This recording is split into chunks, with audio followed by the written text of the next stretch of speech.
Half-Life 2, Valve's classic that shaped a generation of gamers. It's one of those games you accept to fire up and work on anything these days. But on modern Macs, it's a whole different story. The moment you launch it, you realize it doesn't work at all. Recently, I've made Half-Life 1 and Counter-Strike easy to fix on Macs, and now Half-Life 2 is next. So let's dive in. Like countless titles, it became a casualty of Apple's decision to end support for 32-bit apps. Since macOS Catalina, anything that didn't make the jump to 64-bit was left behind, and Half-Life 2 was one of them. You might wonder why Apple made this shift. Dropping the outdated architecture improved performance, security, and efficiency. Now, what can we do to play it again? Well, we could spin up a virtual machine with an older version of macOS, but that doesn't solve the issue. It would tank the performance because of emulation. So the only way to solve this is to update the game's binaries to 64-bit architecture. That's how I fixed Half-Life 1 earlier, and it would be easy if we had access to the game's engine source code, but we don't. Or do we? Turns out in 2020, the Half-Life 2 engine source code leaked and is now available on GitHub. It's even been modified to support 64-bit and ARM architecture, which is what modern Macs use. It also supports modern toolchains and uses the WAF build system, just like the engine replacement I used when fixing Half-Life 1. The WAF workflow and modern toolchain support should make it straightforward to compile. Let's check it out. Open terminal, clone it with the recursive slug to pull our submodules, go into its directory, WAF configure as a release, WAF build, and it fails. Great. After half an hour troubleshooting with AI, it should work now. Time to compile this again. WAF build, and here it goes. It succeeded.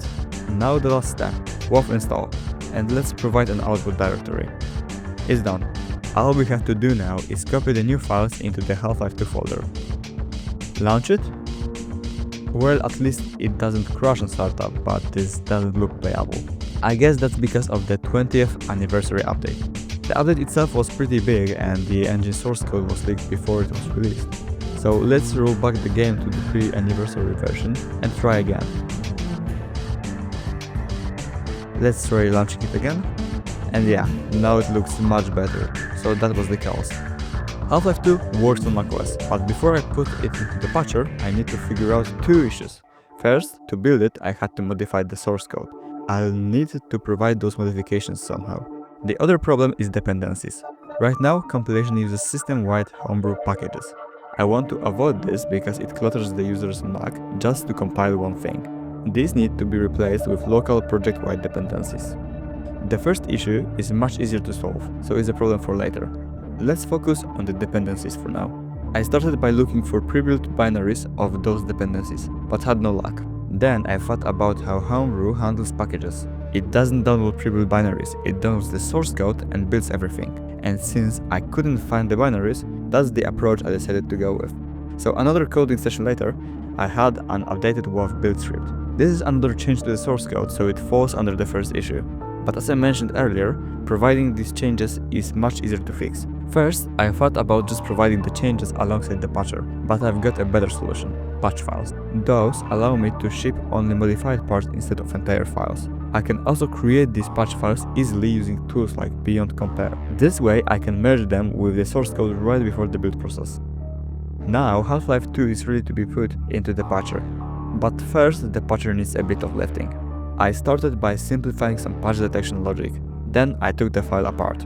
Up to this point, HLPatcher was one 300+ line file and it was becoming a mess. So I decided to split it into two smaller modules that are sourced into the main file. The first module handles all UI related code. The other handles all patching related stuff. Thanks to this approach, it's much cleaner and more transparent. Next, I added a feature I've been thinking about for some time. Sometimes new code changes break compatibility. The patcher currently depends on the latest code in the repositories. This means if an incompatible change is pushed, the patcher will fail. To prevent this, I let the user decide. They can download the latest version of the code or a version known to work well. If the latest version fails, they can just restart the patcher and pick the stable version. Finally, it's time to integrate Half-Life 2 into the patcher. I integrated downloading dependencies into the build script, so the compilation process is pretty similar to previous Valve games. By the way, I also found out that this engine source code doesn't only contain Half-Life 2, it also contains source code for the episodes, Half-Life Source and other Valve games. For now, I'll only focus on the base game, the episodes and Half-Life Source, leaving the rest for another video. Alright, let's get started then. First, I added flags that represent each component patch status. Those will be used to determine what needs to be compiled to patch everything. Next, I implemented GUI for picking which game engine user wants to patch, and also a warning to downgrade the Half-Life 2 installation to make the patch work. Then, I updated the patch detection and GUI displaying games requiring patching. Later, I implemented a preparing step for Source Engine like every other game. During it, the source code is downloaded to the working directory from the repo. Once that was done, I created a brand new step between preparing and building called patching.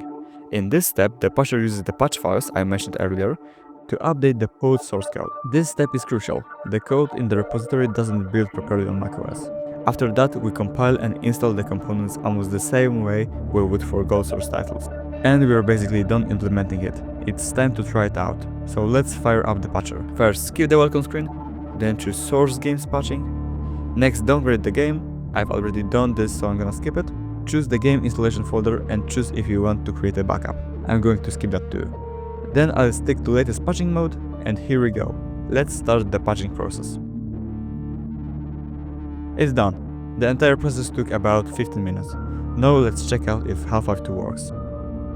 It doesn't work. But what's interesting, it works as long as the patcher is open. Once it's closed, it stops working. Let's take a peek at the patcher's source code again. The game stops launching as soon as the patcher closes. The last line that's executed is this one. This triggers the cleanup function to run, which removes all downloaded stuff. Applications often rely on other libraries to be present to work correctly. My theory is that the game's files link to some libraries stored inside the working directory. Once the patcher is closed, the working directory is removed, causing the game to crash again. So the fix should be rather simple. Copy the missing libraries and relink everything. And well, while the fix itself isn't too difficult, it's just straight up painful and boring to put in place. But anyways, after doing so and rerunning the patcher, Half-Life 2 launches. The episodes and Half-Life Source 2. Let's talk about how the patched games perform then. When I started testing them, they performed like absolute trash. They were dropping frames constantly.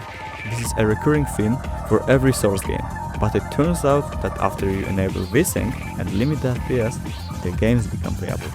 I started testing with the masterpiece of a remaster called Half-Life Source, and to be honest, I'm kind of surprised. That's because I haven't experienced a lot of the graphical bugs you usually do. It works well. Though, it's still the same buggy game with flashy reflections alongside old textures. Going further, Half-Life 2 and its episodes work fine too, and are more than playable. The only game that didn't work during testing is the tech demo Lost Cause. But as it turned out later, the patcher did everything as it should have. And it's not the patcher's fault. Files just got corrupted somehow between installing patches and testing them. And I'm not going to test Lost Cause. I would have to redo a lot of stuff, and it would take much more time than it's worth. Also, I want the video to be out already. It's getting so long. But anyways, it should work fine. So what's left for release? Updating the welcome screen, readme, and issue templates, maybe also some GUI listing.